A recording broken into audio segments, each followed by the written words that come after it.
Olá, irmãos, graça e paz do Senhor, tudo bem com vocês? Esse daqui é o segundo vídeo no qual eu vou gravar hoje, em que eu vou falar sobre a restauração de todas as coisas. No primeiro vídeo eu li Atos 3, do 19 ao 21, expliquei Atos 3, voltei em Atos 1 e depois fui em Atos 15. Falei sobre a restauração de todas as coisas dentro do livro de Atos, porque no livro de Atos tem 3 pontos de restauração. No segundo vídeo eu vou trazer alguns acréscimos para os irmãos. Vou falar também sobre a restauração, só que aqui eu vou incluir Elias e alguns pontos escatológicos que os irmãos que me acompanham já conhecem. Mas eu vou tentar acrescentar alguma coisinha, tá bom? Para não ficar chato.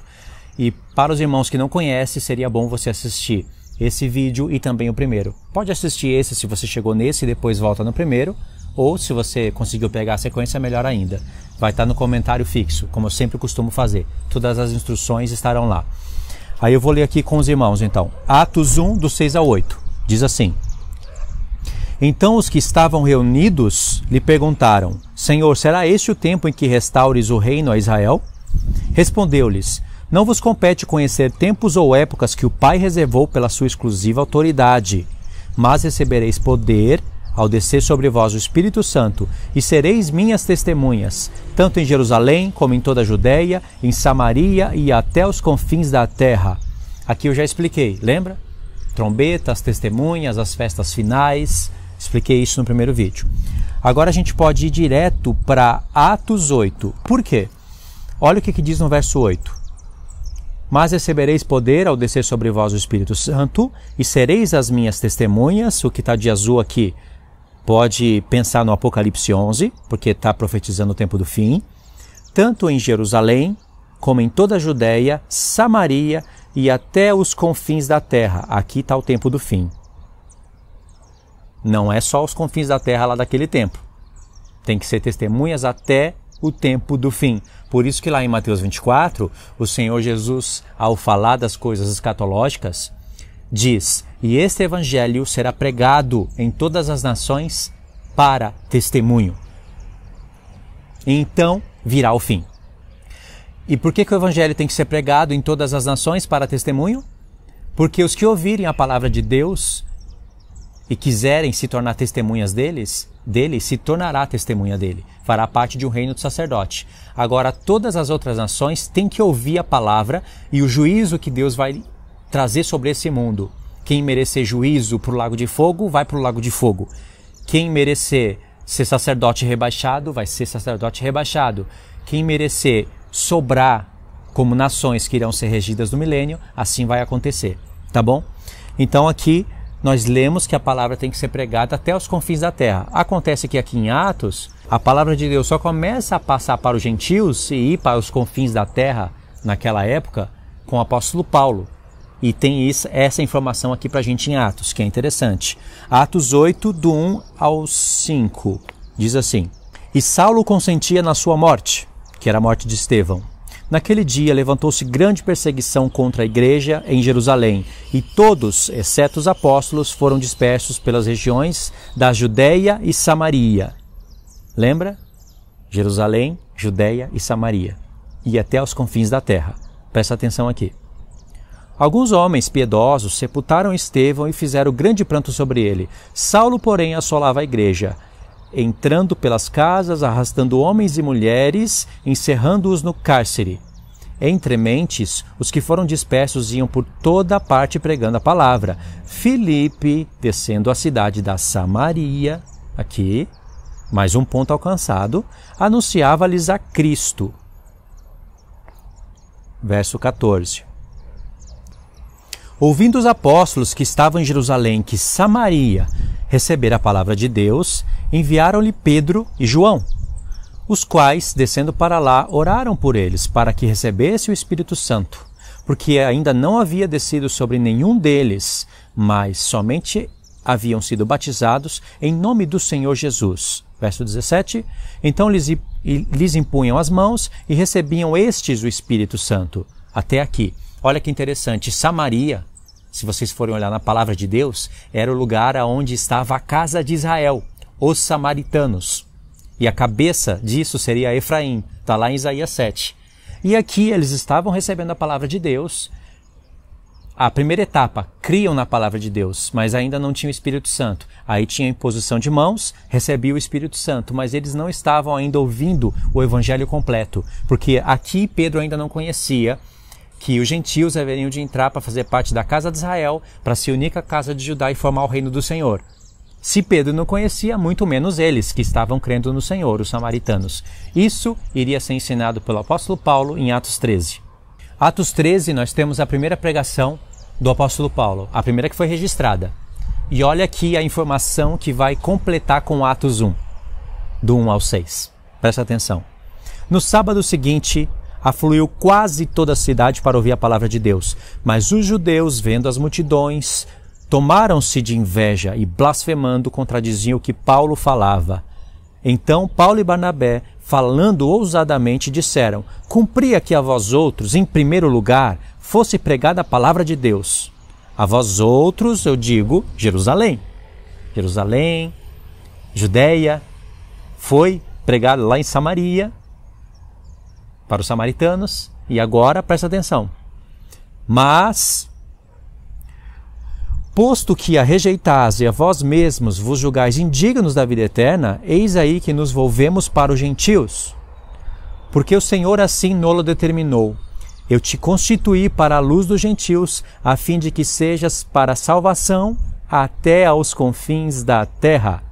Olha o verso 48. Os gentios, ouvindo isso, regozijavam e glorificavam a palavra do Senhor. E creram todos os que haviam sido destinados para a vida eterna.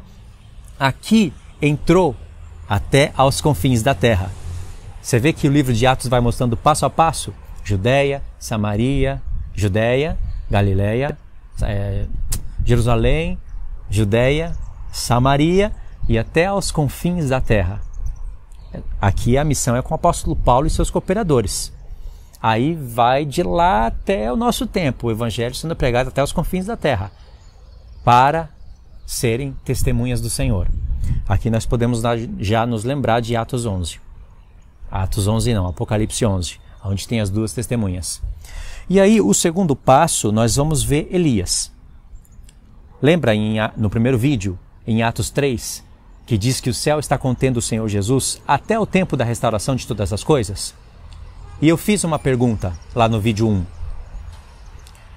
O céu está contendo o Senhor Jesus até o tempo da restauração de todas as coisas? Em que sentido?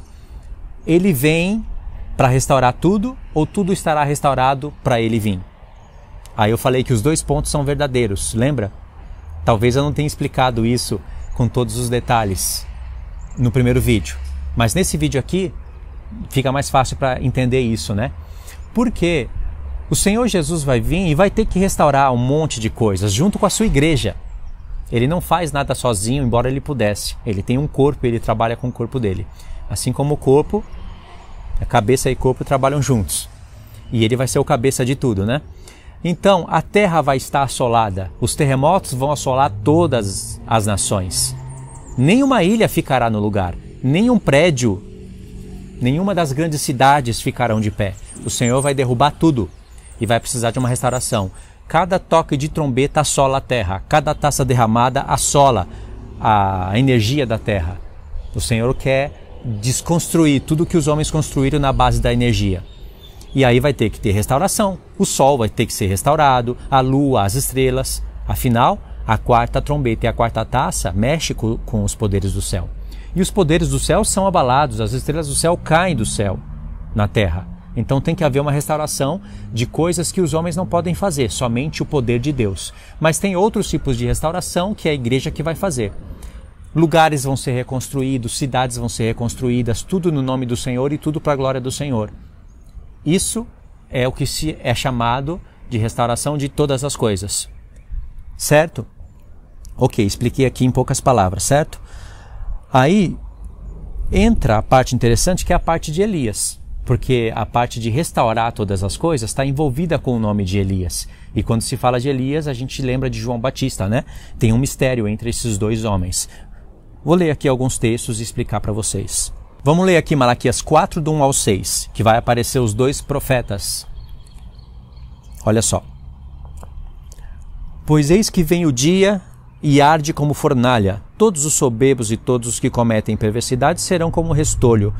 O dia que vem os abrasará, diz o Senhor dos Exércitos, de sorte que não lhes deixará nem raiz e nem ramo. Mas para vós outros que temeis o nome do Senhor, que temeis o nome, nascerá o sol da justiça, trazendo salvação nas suas asas. Saireis e saltareis como bezerros soltos da estribaria. Pisareis os perversos, porque se farão cinzas debaixo das plantas dos vossos pés. Naquele dia que prepararei, diz o Senhor dos Exércitos. Verso 4. Lembrai-vos da lei de Moisés, meu servo. Verso 5. Eis que eu vos enviarei o profeta Elias, antes que venha o grande e terrível dia do Senhor. E é importante o verso 6, todo ele.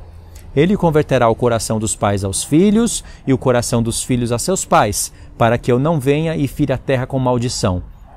É interessante esse profeta, já no capítulo 4, porque ele é todo profético, porque aparecem dois profetas que estão em Apocalipse 11, Moisés e Elias. Deus quer que a gente se lembre da lei de Moisés, porque as coisas que estavam em sombras lá seriam ensinadas para a gente pelo Espírito de Deus na sua realidade. E o contexto de Elias prediz o tempo do fim também. Já apareceu aqui, né? Apareceram aqui esses dois homens. Veja só que aqui é prometido enviar Elias e não Moisés, não é? Aqui no contexto de Lucas 1, vai ser o dia em que o pai de João Batista vai queimar incenso diante do Senhor. Era um turno, né? Aquele turno estabelecido lá por Davi. Aí bateu o dia dele fazer isso e ele foi lá oferecer incenso diante do Senhor. Eu penso até que era o dia da expiação, por causa de alguns detalhes do capítulo 1. Mas seja como for, foi o dia dele e nesse dia ele vai receber a notícia de que vai nascer um filho para ele. E ali tem o contexto todo que vocês conhecem, né? O que vai acontecer com Zacarias, que é o pai de João Batista. Mas vamos ler aqui a parte mais importante, que é a parte que vai se encaixar com o vídeo, né? Verso 13.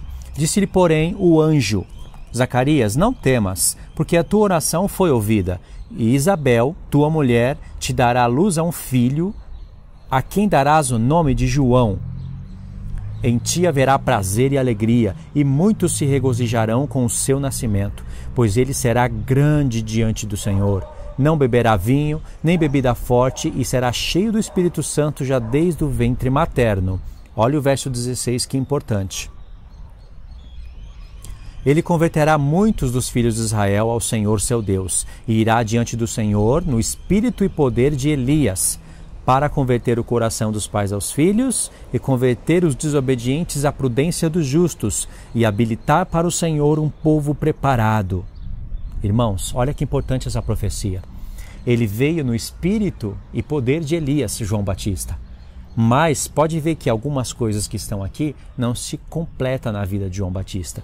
João Batista habilitou um povo preparado para o Senhor, como diz aqui? Se João Batista tivesse restaurado todas as coisas e habilitado um povo preparado para o Senhor, não precisava nem da pregação dos apóstolos. Vê como Elias tem que vir de fato? E o Senhor mandou um exemplo para João Batista. Agora, tem alguns textos que parecem contradizer. Eu vou ler aqui para vocês. João Batista, Jesus fala, João Batista era o Elias que tinha que vir, mas Jesus fala, Elias virá. Parece que o Senhor está se contradizendo. Por que ele está falando assim? E Jesus fala, João Batista era o Elias. Aí perguntam para João Batista, você é o Elias? Ele fala, não. E aí, está um contra o outro? Tanto Jesus como João Batista sabia o que haveria de acontecer no futuro. Jesus está ensinando uma porção de uma revelação e João Batista está querendo dar outra porção da revelação. Como assim? Irmãos, pensa. A Escritura não pode se contradizer. João Batista falou que ele não era o Elias. Mas se perguntasse para ele, você veio no poder e no espírito de Elias? Ele iria falar sim. Mas ele não era o Elias. Ele respondeu a pergunta, você é o Elias? Ele ressuscitou, reencarnou, como Herodes pensava? Ele disse, não sou Elias. Jesus disse, ele era o Elias que estava para vir. Mas no mesmo contexto, na mesma frase praticamente, Jesus disse, Elias virá e restaurará todas as coisas. João Batista restaurou todas as coisas? Não. Ele habilitou um povo preparado para o Senhor? Não. Quem fará isso são as duas testemunhas. Por que a Escritura fez essa jogada? essa profecia enigmática? Porque no tempo de Jesus, a terra estava corrompida, o povo estava corrompido, mas não como hoje. Hoje, sei lá quantas vezes mais a terra está corrompida. Olha, hoje tem internet, tem esse mundo todo construído, cheio de abominações diante do Senhor. Não pensa que o Senhor se agrada dessas coisas aqui, que Ele não se agrada. Enquanto as nações edificam prédios, estradas, instrumentos de guerra, hoje a guerra é feita de maneira diferente. As nações trabalham dia após dia, 24 horas, pensando em guerras, caso você não saiba. É um mundo totalmente pervertido, muito mais do que naquela época. Naquela época o Senhor enviou um exemplo, João Batista. Mas para a nossa época, ele vai enviar muitos exemplos, porque o pecado é muito grande, a corrupção é bem maior.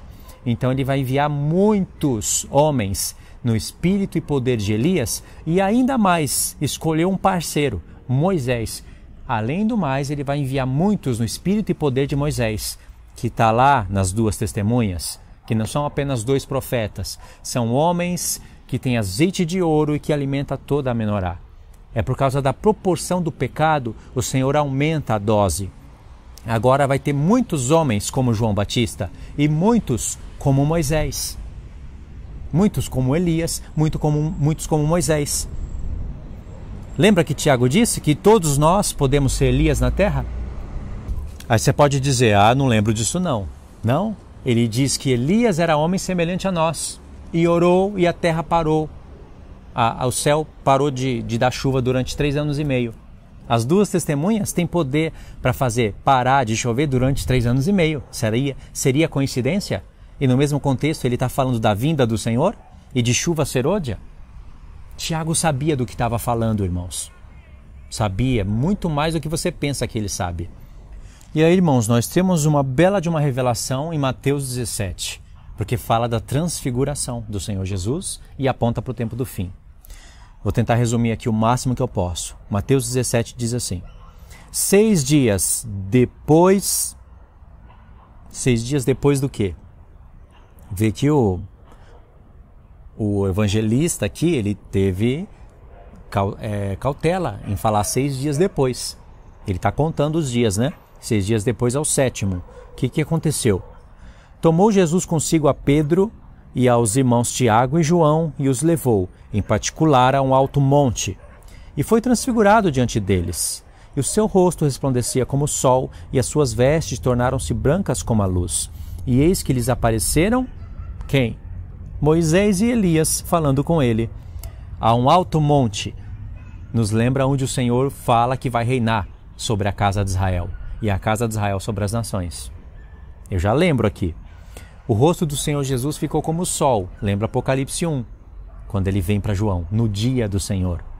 E aqui ele se transfigurou e era o 7º dia, Moisés e Elias. Moisés e Elias apontam para o reino de Deus. Moisés, os profetas, Moisés a lei, Elias os profetas e o Senhor Jesus o complemento de tudo, Novo Testamento inteiro. Moisés, aquele que morre e volta a viver, Elias, aquele que é levado aos céus. Não importa se ele morreu depois, ele foi levado aos céus numa carruagem. Aí é a figura do arrebatamento. É isso que está dizendo com todas as pecinhas do quebra-cabeça. E os 6 dias depois é para ficar bem evidenciado isso, apontando para o 7º. Por que foi falado isso? Se você volta um pouquinho, diz assim, verso 27. Porque o Filho do Homem há de vir na glória de seu Pai, com os seus anjos. E então retribuirá a cada um conforme as suas obras. Verso 27, ele já falou da vinda dele, né? De Mateus 24. Aí no verso 28 diz assim: Em verdade vos digo que alguns há dos que aqui se encontram, de que maneira nenhuma passarão pela morte, até que vejam o Filho do Homem no seu reino. Jesus está falando alguns no plural. Não passarão pela morte até que vejam o Filho do Homem vindo no seu reino. Aonde se cumpre isso? Irmãos, 6 dias depois, o Senhor Jesus glorificado aponta para o seu reino. Em Marcos 9 tem um acréscimo, olha só. Dizia-lhes ainda, Marcos 9, verso 1. Em verdade vos afirmo que, dos que aqui se encontram, alguns há que de maneira alguma passarão pela morte, até que vejam ter chegado com poder o reino de Deus. Em Lucas, não me lembro o capítulo agora, tem outras porções da revelação. São 3 evangelhos que você vai ter que juntar todas as peças para compreender isso. E tem mais coisas que eu não anotei aqui. Vamos ler Mateus 17 de novo, logo depois da visão da transfiguração. Mais uma porção para vocês entenderem o que eu quero passar. Verso 9, diz assim. Acabou a visão aqui, né? Nós lemos a visão, acabou a visão. Eles olharam, não tinha mais Moisés e Elias, só tinha Jesus. Aí eles ficaram curiosos, olha só. E descendo eles do monte, ordenou-lhes Jesus: a ninguém conteis a visão, até que o Filho do Homem ressuscite dentre os mortos. Mas os discípulos o interrogaram: Por que dizem, pois, os escribas ser necessário que Elias venha primeiro? Então Jesus respondeu: De fato, Elias virá e restaurará todas as coisas. Eu, porém, vos declaro que Elias já veio, e não o reconheceram. Antes fizeram com ele tudo quanto o quiseram. Assim também o Filho do Homem há de padecer nas mãos deles. Olha só, Jesus disse: Elias virá e restaurará todas as coisas. É uma informação para a gente. Eles não iriam entender isso naquele tempo. Entenderam um pouco depois. Aí ele fala: mas eu digo que Elias já veio. E fizeram e não o reconheceram. O Senhor Jesus sabia que João Batista veio no poder e espírito de Elias. O próprio Elias não voltará. Mas quando o Senhor Jesus disse: Elias virá e restaurará todas as coisas, ele sabe que não estava falando a respeito de João Batista, porque João Batista não restaurou todas as coisas. Senão não precisaria nem dos apóstolos pregarem. Estaria tudo restaurado. João Batista teria habilitado um povo preparado para o Senhor, mas ele preparou o caminho para que o Senhor fosse aceito para o povo. Sim, ele fez isso, mas muitas coisas não se cumpriram na vida de João Batista. Por isso que Elias tem que vir. E como não reconhecer João Batista e mataram ele, assim também o mundo não reconhecerá o Elias que há de vir, as 2 testemunhas. Uma porção de judeus, uma porção de gentios, das 2 casas de Israel, que terá o espírito de Moisés e de Elias e estarão pregando em Jerusalém. O mundo não reconhecerá eles e matará eles, né? A besta matará eles. Pode ver que o Senhor prometeu que enviaria Elias para ele restaurar o coração dos pais aos filhos e dos filhos aos pais, e que ele restauraria todas as coisas. Esse é o ponto da mensagem, não é? Pode ver que isso não se cumpriu na vida de Elias. Ele não habilitou um povo preparado para o Senhor. E lá em Mateus 24, o Senhor Jesus fala que pai estará contra filho e filho contra pai, nora contra sogra, sogra contra nora. Ou seja, olha só, a iniquidade está tão grande e as pessoas da família estão em brigas umas com as outras. E se você vê de onde Jesus tirou isso, você vai entender que ele tirou isso de Miqueias 7. E aí é o reino da besta. É onde vai ter marca da besta, onde uns vão estar entregando os outros. Então os corações que não forem restaurados, eles vão ter brigas na família. É claro que isso acontece já, mas no tempo do fim vai ser pior, porque você vai ser perseguido se você não entregar a outra pessoa, que vai ser da sua própria família. Os corações que forem restaurados vão abandonar esse sistema e esse mundo, e eles vão para o deserto. Agora, os corações que não forem restaurados, eles vão se entregar à marca da besta, vão se entregar ao sistema, e vão querer entregar os seus familiares para não serem mortos, para os seus filhos não serem mortos. O sistema, a besta, vai usar tudo isso. Ou seja, o coração dos pais tem que ser restaurado ainda, dos pais aos filhos. Por isso que tem que ter as 2 testemunhas em Jerusalém. Porque o mundo todo vai estar focado nelas. Ainda vai ter internet, ainda vai ter energia. O mundo todo vai estar vendo o que elas vão estar fazendo, falando, os milagres, os poderes que elas vão fazer. Elas vão ferir a terra, elas vão ferir a terra com pragas e flagelos quantas vezes elas quiserem. Esse é o toque das trombetas e das taças da ira de Deus. E o mundo vai contemplar isso. Por isso o mundo vai odiar elas. Entendeu? Então, por isso que tem que vir Elias, para a mensagem toda se confirmar e se completar. Tá certo, irmãos? Isso é restauração de todas as coisas. Então Elias tem que vir para restaurar tudo. E aí, quando o Senhor Jesus vier, Ele com a sua igreja vai ter que restaurar tudo, porque o céu está contendo o Senhor Jesus até o tempo da restauração de todas as coisas. Tá bom, irmãos? Vou ficar por aqui. Eu tinha que terminar o vídeo hoje, não tinha como, tá bom? Obrigado por ter assistido até aqui. Queria que vocês comentassem, compartilhassem, verificassem a inscrição no canal e a gente se vê nos próximos estudos. Deus abençoe. Um abraço, irmãos. Fiquem todos na paz do Senhor.